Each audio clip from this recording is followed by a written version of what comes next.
I only have a few minutes, but I wanted to spend a little bit of time just talking about that Westworld competition that so many people were super excited about and participated in.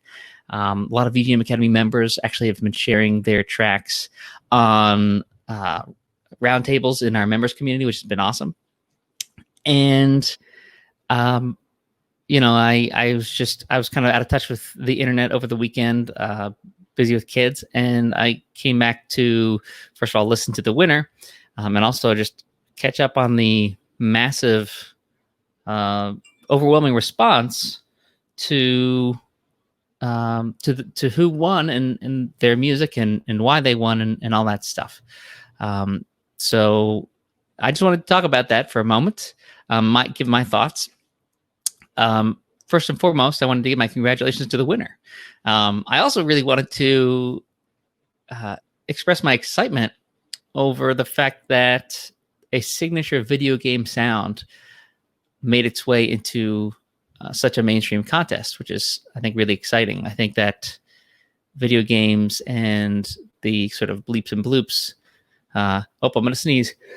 Excuse me. If you're joining, hello and welcome. The chiptune sound, that authentic gaming classic sound, I think is just looked down upon in some areas of music. And I think that the fact that a person who really leaned into that won, I think it's kind of cool. I know a lot of people are upset, and I think that a lot of people are upset for a lot of reasons. One is, hello. I see some people on Twitch watching.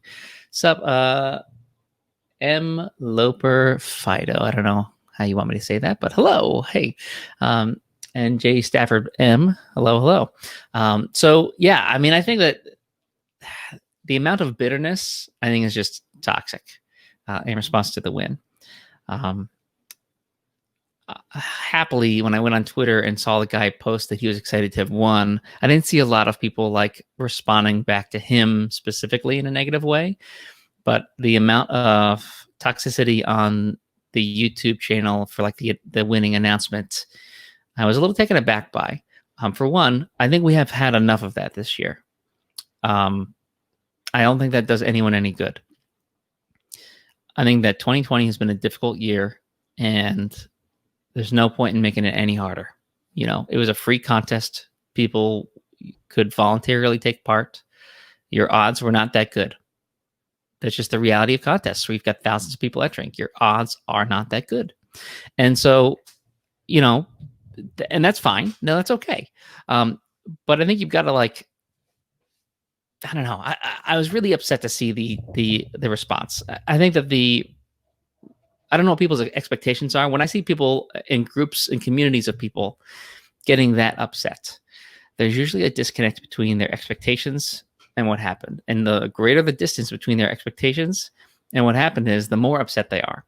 And I feel like in this case, the expectations must have been pretty skewed for the people who responded with negativity. I think that, yes, obviously it is I don't think anyone expected a score like that to win.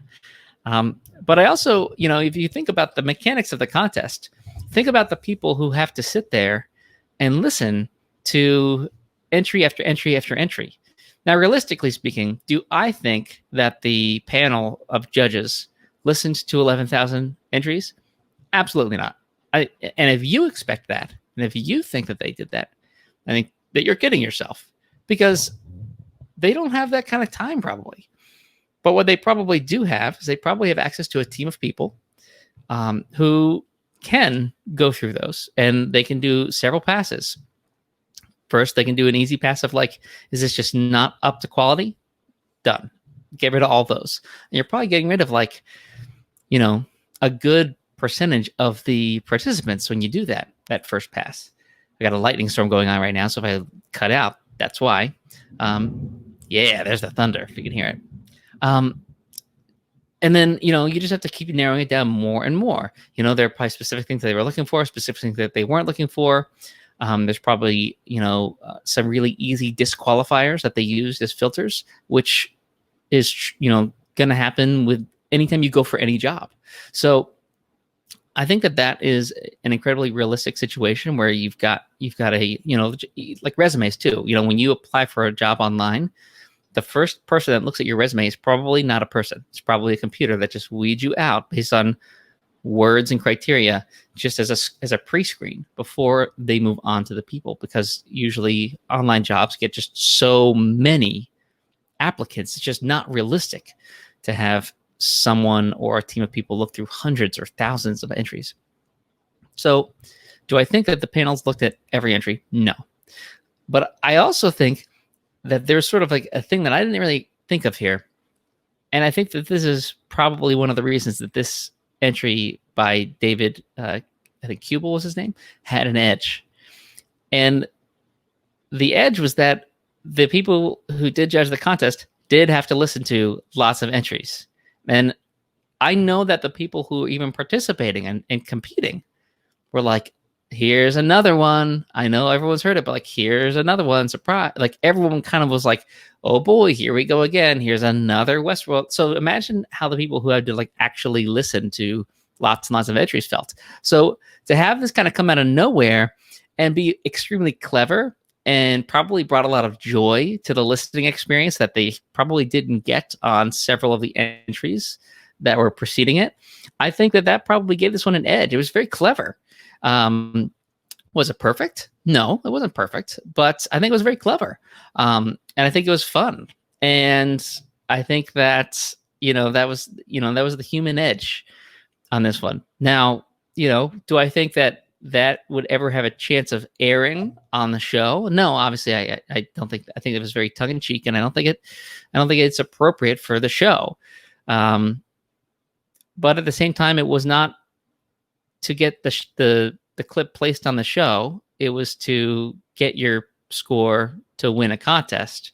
So, I think that I understand why people would be surprised, but I don't understand why people are angry. It's like, I think of like Facebook. A lot of people get angry when Facebook tries to make money, but you've been using the platform for free for like at least a decade, a lot of people. And then they're like, hey, Facebook wants to charge for ads. It's like, well, they they're a company. They can't just exist for free. Of course, they've been giving you free access to this platform for years and years and years. You use it every day.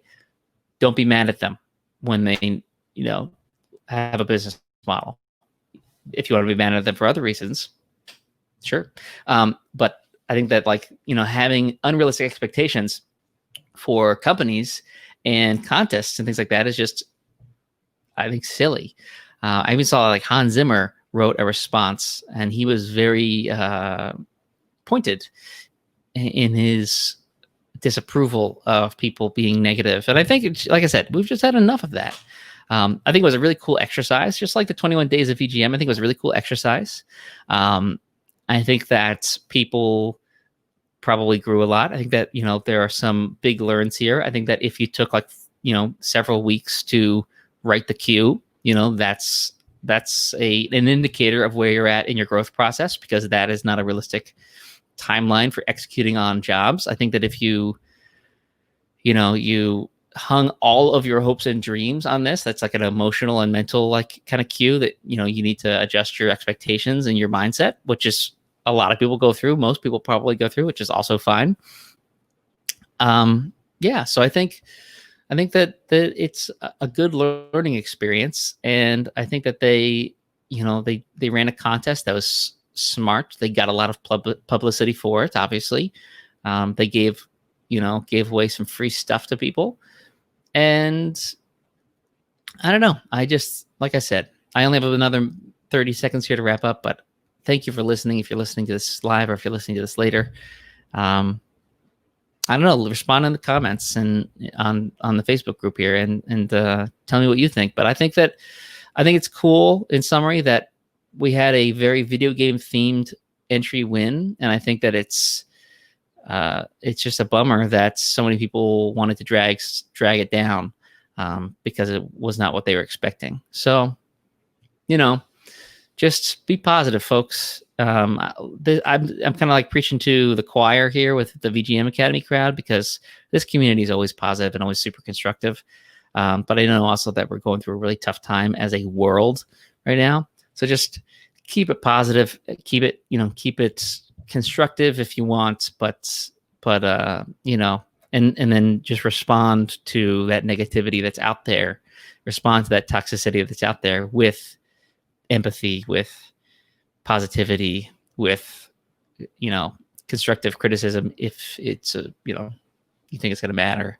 And don't let anyone else drag you down with their negativity.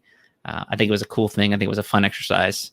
I think we had fun. I mean, if I just look at it, like, we had so much fun talking about entries in just the round table. So there it is. That's all I got. I got to go.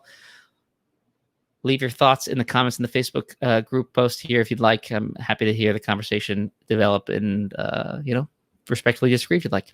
Have a good one, folks.